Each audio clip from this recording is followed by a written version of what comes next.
Got a new surprise today.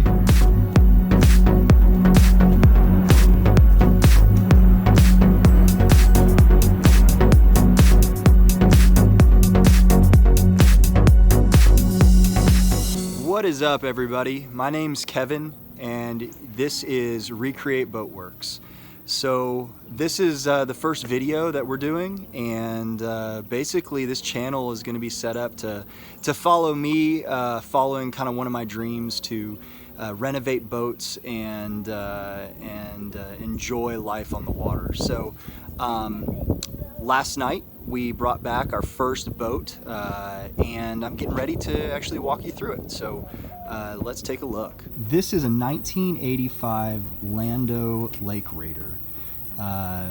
Basically, I picked this thing up from one of my neighbors. It's been sitting in his backyard, and so we've been going through the titling process for the last couple months, just because with it being, as you can see, a Missouri title, it's been a little bit difficult, and since the original title holder is deceased, it's made it even more difficult. But this is a 16-foot bass boat, aluminum bass boat, and let's take a look. It's in really rough shape, but this is the perfect refit. So as you can see, it's got a front platform for a casting deck with some storage, and actually that hold up there in the front, once it gets cleaned out, will be either a live well or a fish well for keeping bass alive if you're in a tournament, which I'm not sure that's going to be me.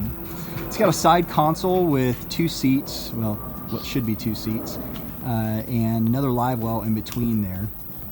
And then there's a rear casting platform that this hatch closes down, and you can stand on the back here. That's where the old VRO pump and the gas tanks were, and that's where the battery will go. And on the back is a 1985 Johnson outboard. It's a 50 horsepower. Last night I was able to get the starter to turn over, so the pistons are not seized, but we've not been able to check for spark, so I went and got some spark plugs today, and we'll get started. You can see it's on a single axle trailer, and pretty much everything on this boat needs to be basically stripped out, and we will make it new, change the colors and change a little bit of the layout probably, and give it a more modern look, and with some LED lights and sound systems and all the good stuff. So instead of starting to work on ripping all the old nasty stuff out at probably the hottest point of the day here in Texas, I'm gonna work underneath the carport and see if I can get some spark and get the engine to turn over and run for a few seconds, and get some of those things taken care of. Probably going to do a little bit of demo on the electrical and some of the things around the transom. In order to get to the engine, or at least get the engine in the position that I'm looking for, basically what I need to do is disconnect the hydraulic rams for the trim and tilt. I need to figure out how to get the motor activated, and it's got to do something with the electrical, but I don't really have time to diagnose that right now. I'd rather make sure the engine's got spark and things of that nature. So I'm going to disconnect it so I can tilt the motor down the way I want, and yeah, so here we go. Watch.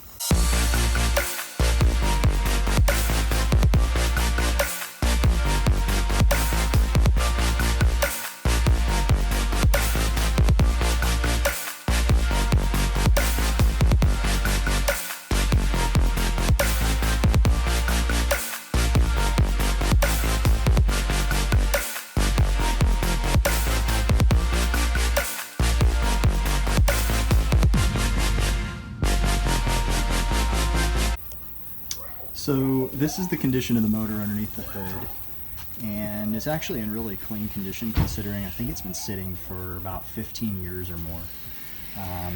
Whoever had it last or serviced it last left the spark plugs pulled out, so I had to go and get some new spark plugs, which I have.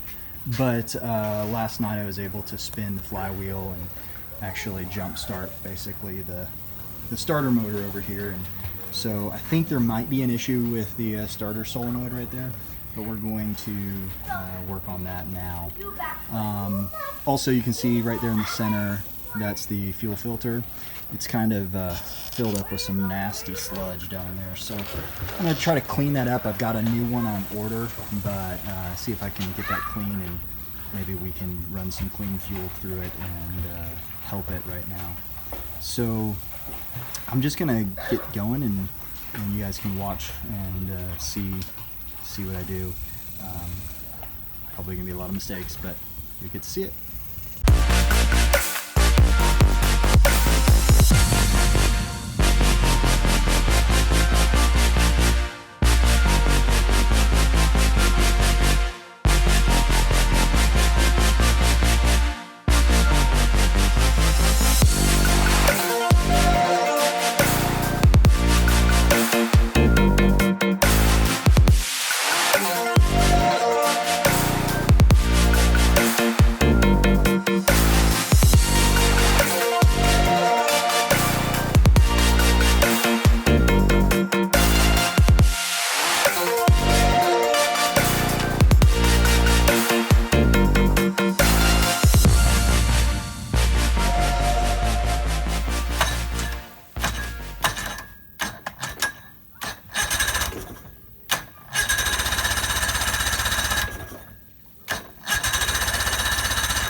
Alright, so we got it started, and as you can see, it only ran for a little bit, so I'm pretty certain that I'm having some fuel delivery issues. So it's only starting basically when I use the starting fluid, and so clearly we're able to get something to the cylinders. I'm not sure that we're getting fuel to the carburetor. We got fresh fuel in there, good oil, good everything. So I think I need to take a look at the fuel pump and the other parts, links to the chain between the tank and the carburetor. So I'm going to be ending it here tonight, and tomorrow we'll get at it with the family on demoing the interior. And that'll give me some time to do some research on the fuel delivery issues. So thanks for watching tonight, and we'll see you on the next video.